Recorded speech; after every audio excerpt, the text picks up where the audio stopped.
The human immune system is the most complex biological system we know after the human brain, and yet most of us never learn how it works, or what it is.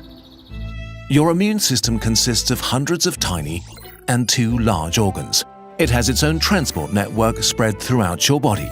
Every day, it makes hundreds of billions of fresh cells organized like an army, with soldiers, captains, intelligence officers, heavy weapons, and crazy suicide bombers. It's not some sort of abstract entity. Your immune system is you.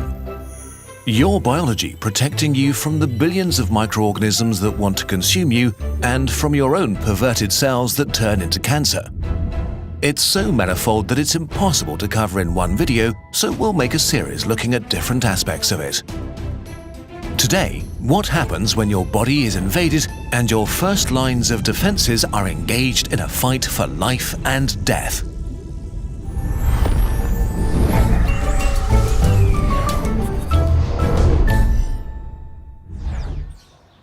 It's been a normal day, when suddenly the world explodes and an asteroid rips the sky open. Countless alien life forms invade, ready to destroy cities and infrastructure and eat civilians. Or this is what your cells experience. You look at your bleeding thumb that you just cut on a dirty twig in the park. How annoying. But inside the wound, a horrible catastrophe has happened. There are dead cells and blood and dirt everywhere. Even worse, countless bacteria invade the warm caverns between your helpless cells to explore their new home, steal your resources, and poop everywhere. Immediately, the first stage of your defense kicks in. The cells that survived the impact or are hurt or dying scream in panic, releasing an onslaught of chemical alarm signals that awaken your immune system. The first cells to show up are macrophages. If an average cell were the size of a human, a macrophage would be the size of a black rhino. A stoic cell in principle, but you wouldn't want to annoy it. Bacteria do annoy them. Within seconds, the large cells attack and begin killing them without mercy. They stretch out parts like the arms of an octopus and grab the bacteria to swallow them whole and digest them alive. A macrophage can eat 100 bacteria before it's exhausted. But there are too many enemies, so the macrophages call for reinforcements. In your blood, hundreds of thousands of neutrophils pick up their signals and move to the battlefield.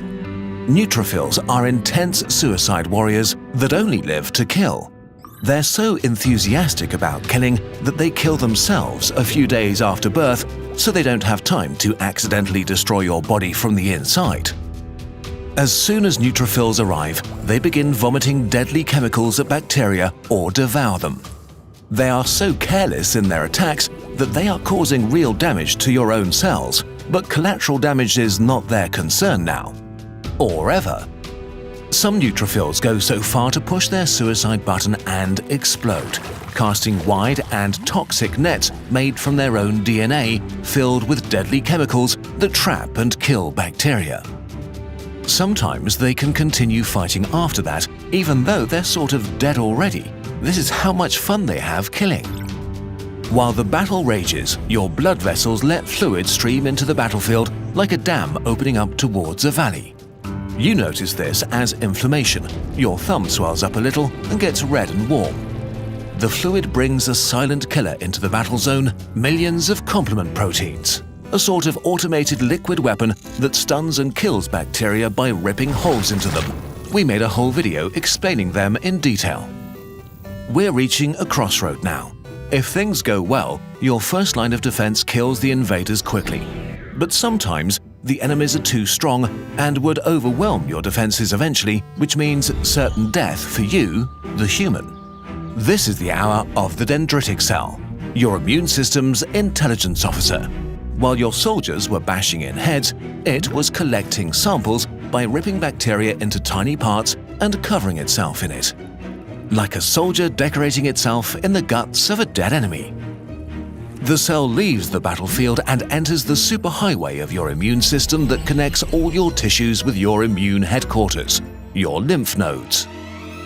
The dendritic cell coming from the battlefield is looking for a helper T cell, which is a sort of all-purpose commander cell within your immune army.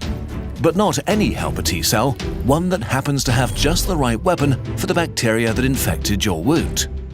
So it goes around and rubs itself, still covered in bacteria parts, against every helper T cell it meets.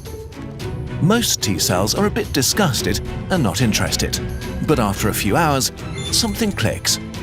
A helper T cell recognizes the bacteria parts. This cell is the weapon that's needed right now. The dendritic cell is overjoyed and activates the helper T cell. Okay, wait. How come your immune system has a cell that has a weapon against the specific bacteria that infected you? Well, your immune system has a perfect weapon against every possible disease in the universe, against the Black Death, the coronavirus, or an infection that will emerge in 100 years on Mars. We'll talk about this a bit more in the next video because it's very complex, so for now, just know that you have billions of unique helper T cells that each have weapons against every possible enemy. After the right T cell is activated, your second line of defense awakes and rises like a teenager that needs to get up on a school day, very slowly. Your heavy weapons are incredibly effective, but they're not fast. The activated helper T cell begins to clone itself over and over again.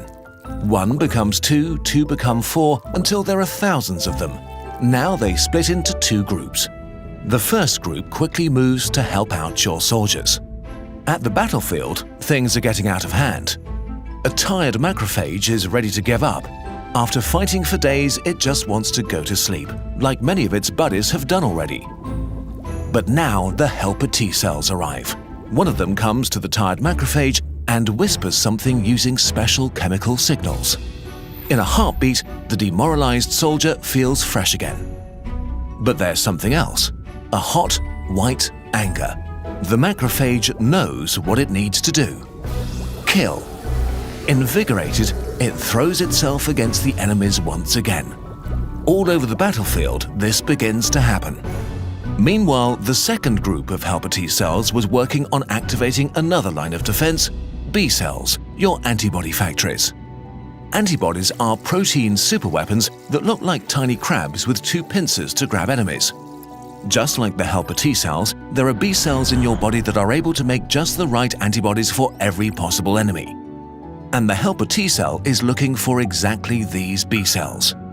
After a day or two, the right B cell is found and begins to clone itself. As soon as enough clones have been made, each B cell begins pumping out up to 2,000 antibodies per second.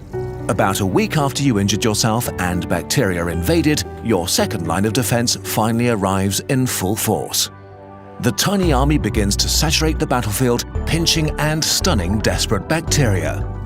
The antibodies clump them together and make them unable to move or fight, while your soldiers massacre the defenseless victims. The tide is turning fast. As the last enemies are cleaned up, your soldiers realize they are no longer needed and begin to kill themselves to save resources. But not all of them. A few helper T cells remain and turn into memory cells. They will guard the tissue for years, making sure the same bacteria will never again gain a foothold here. Similarly, a few B cells will stay alive and keep producing a low amount of antibodies, making you immune against this bacteria, maybe for the rest of your life. One day you wake up and notice that the wound has grown over and left nothing but a faint red mark. You were completely unaware of the drama your cells had to deal with. For you, the whole ordeal was a slight annoyance, while for millions of cells, it was a desperate fight for life and death. But this is just the beginning of the epic story that unfolds inside you every day and is told in full in Immune, a journey into the mysterious system that keeps you alive, written by Philipp Dettmer, the founder and head writer of Kurzgesagt. The book is a beautifully illustrated deep dive into the immune system, the most important thing you don't know enough about that will forever change how you think about your body. Written to be as simple and fun as possible, it's been an ongoing passion project for almost a decade because the immune system is just about the most amazing and fascinating topic there is. So go on a journey and get to know your own body. from mystery organs, murder universities, to the largest library in the universe. Explore how incredibly vast your immune system is and how it actually works, how it fights enemies from cancer to HIV or just the flu. Learn how you can boost it and if that's actually a good idea. The book will be out in 6 weeks, and it would mean the world to us and Philip if you could pre-order it. Pre-ordering is super important in the world of books, and in contrast to games, we can guarantee that it's actually finished and there will be no day one patch. There's a link in the description. This is the end of a decade-long personal journey, and we'd love to see what you think. Thank you for watching.